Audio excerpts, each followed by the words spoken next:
Yeah, so there's been a bit of a common theme really in my career, and it's all around the fact that you can make an impact on one person that will then extend far beyond that person. So if I take my days in sustainability, you do need your teeth in for that one, and you think of palm oil, if I could impact one farmer's practices around farming sustainable palm oil in a palm plantation in Nigeria or Ghana, then I am ultimately going to be affecting the global supply chain of palm oil.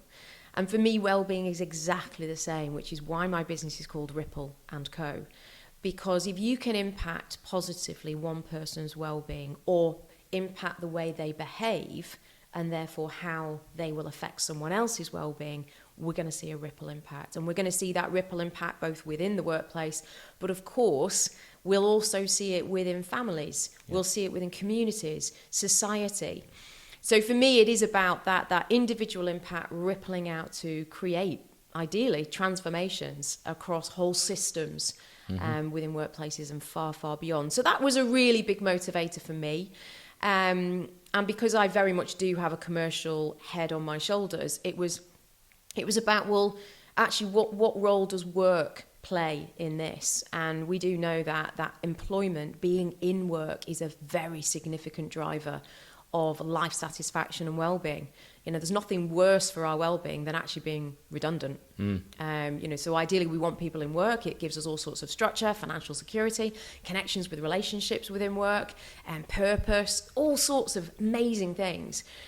But of course we want people to thrive. For me, it just doesn't make sense that we drag ourselves into work or drag ourselves to our computer at home.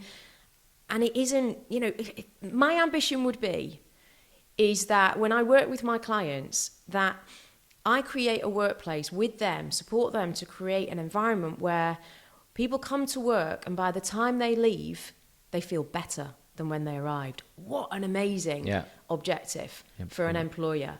And quite often, obviously we measure our success and prosperity as a nation through GDP. And we've seen exponential growth in our GDP since industrialization, over 300%. Imagine if we had a 300% increase in our well-being scores. Yeah. Imagine where we would be as a nation. We need to focus on that a bit more. Yeah, absolutely.